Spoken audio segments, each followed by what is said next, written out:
संगीत रागी साहब, ये कई मंचों से संघ प्रमुख मोहन भागवत की तरफ से कहा जा चुका है कि जब वो हिंदू राष्ट्र की बात करते हैं तो इस हिंदू राष्ट्र की परिकल्पना में हिंदू, मुस्लिम, सिख, ईसाई सभी भारत का हिस्सा। उन्होंने तो यहां तक कहा कि अगर कोई ये कहता है किसी मुसलमान को कि तुम पाकिस्तान चले जाओ तो वो हिंदू ही नहीं है। तो ये दोनों बयानों के बीच जो कंफ्यूजन है उसे कैसे आप क्लियर करना चाहेंगे इस वक्त? देखिए, ये देश हिंदू इसलिए है क्योंकि इसका व्यक्तित्व हिंदू है। और इसका व्यक्तित्व हिंदू है इसीलिए वो सबको समान दृष्टि से देखता है। लेकिन कल आप एक मिनट के लिए मान लीजिए कि इस देश की जनसंख्या 40%, 50% मुस्लिम आबादी हो जाती है। वैसी स्थिति में शरिया होगा, तालिबान होंगे और फिर जो है वो एक ऐसी इंटॉलरेंट आइडियोलॉजी होगी जो दूसरों के लिए जो उसमें जगह नहीं होगी। दुनिया के जितने भी इस्लामिक देश हैं, कुछ एक अपवाद छोड़ दें तो उनके यहाँ कोई माइनॉरिटी पनप नहीं सकता है। पाकिस्तान की क्या हालत है, वहां पर कितने हिंदू थे, कितने हिंदू रह गए हैं। इस्लाम एक इंटॉलरेंट आइडियोलॉजी है, एक इंटॉलरेंट आइडियोलॉजी है, इसे हम स्वीकार करें। जिन्ना ने कहा था एक बहुत अच्छी, उसने कहा, जिन्ना ने कहा कि हम तो मान लें, हम तो हिंदुओं के साथ रहना शुरू कर दें, लेकिन कुरान इसकी हमें इजाजत नहीं देता है, कुरान की आयतें हमें इजाजत नहीं देती हैं। अब ये माइंडसेट जो है ये कहां से आता है?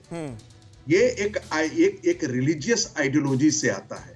और वो रिलीजियस आइडियोलॉजी यदि डोमिनेंट फैक्टर बन जाए तो आप सोच जाइए कि भारत नहीं रहेगा। भारत की पहचान हिंदू तो से यही है। तो बात है ना, बंटवारे वाली ये जो सोच थी, विभाजनकारी ये जो सोच थी, इसी की वजह से पाकिस्तान बना, इसी की वजह से बंटवारे का दर्द हम सबने झेला रागी साहब। तो यानी इसका निष्कर्ष तो यही निकलता है ना कि धर्म की बुनियाद पर अगर कोई देश खड़ा करने की कोशिश की जाएगी किसी भी मजहब के नाम पर तो फिर दिक्कत होगी। इसीलिए सेकुलर कंट्री का जो फॉर्मेशन रखा गया और जो सोच रखी गई उसने हमारे मुल्क को आगे बढ़ाया। ये मान रहे हैं दोनों में अंतर है। क्या अंतर है? इस्लाम के और हिंदुइज्म की आप तुलना करना बंद कीजिए। दोनों में बहुत अंतर है। इस्लाम एक इंटॉलरेंट आइडियोलॉजी है, हिंदुइज्म एक इंक्लूसिव। नहीं, ये तुलना तो मोहन भागवत ने भी की है। उन्होंने कहा कि बंटवारे के वक्त हिंदुओं को अपनी ताकत नजर नहीं आई और मुसलमानों को भी ये समझ में नहीं आया कि वो कितने बड़े हिंदू हैं, उसकी वजह से बंटवारा हुआ। तो वो तो मुसलमानों को, सिखों को, ईसाइयों को, हर किसी को हिंदू मान रहे हैं ना। उनकी परिकल्पना तो ये कि भारत में रहने वाला हर शख्स हिंदू है, ये हिंदू राष्ट्र है। उनकी व्याख्या है, वो सही है, लेकिन इस देश का मुसलमान क्या मानता है? क्या ये बात, ये व्याख्या एक्सेप्ट करता है क्या? बाकी लोग मुसलमान एक्सेप्ट करते हैं क्या? उनके लिए तो कुरान और मोहम्मद साहब उसके अतिरिक्त और दुनिया में सब नहीं। तो ये तो आपका नजरिया है, अब बाकी लोगों का दूसरा नजरिया होगा। अहमद साहब, आपका नजरिया क्या है इसे लेकर, बोलिए।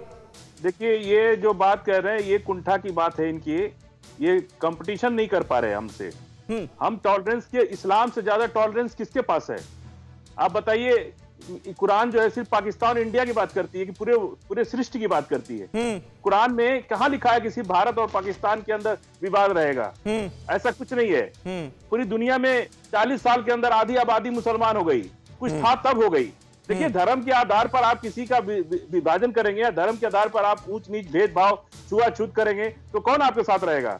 अस्पृश्यता करेंगे, उसके साथ तिरस्कार करेंगे, उसका अपमान करेंगे, उसको चप्पल नहीं पहनने देंगे, उसको चरपाई पर नहीं बैठने देंगे, उसका हाथ का छुआ खाएंगे नहीं, उसके साथ बैठेंगे नहीं, तो आप क्या होंगे फिर? बताइए।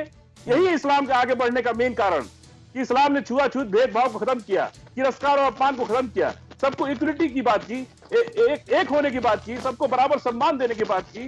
बात इस पर है। ये धर्म की राजनीति या तो ये लोग राजनीति कर ले धर्म के आधार पर, या तो धर्म को चला ले धर्म के आधार पर। ये तो सीधे सीधे इनका राजनीति का इस्तेमाल, धर्म को, हिंदुत्व का इस्तेमाल ये धर्म की राजनीति के लिए कर रहे हैं, इसलिए इनको बार बार विवादों के घेरे में घिरना पड़ता है। लेकिन अहमद साहब, बार बार संघ प्रमुख ये भी तो कहते हैं कि इक्वालिटी की बात करते हैं, हिंदू, मुस्लिम, सिख, ईसाई सब इस देश में रहने वाले एक हैं, उनका डीएनए एक है, इस तरह की बात भी तो बार बार कही गई है ना। देखिए, भागवत साहब क्या कह रहे हैं और रागी साहब क्या कह रहे हैं, दोनों के विचारों में कितना अंतर है आप खुद देख लीजिए। ये देश भागवत साहब से चलेगा कि रागी साहब से चलेगा?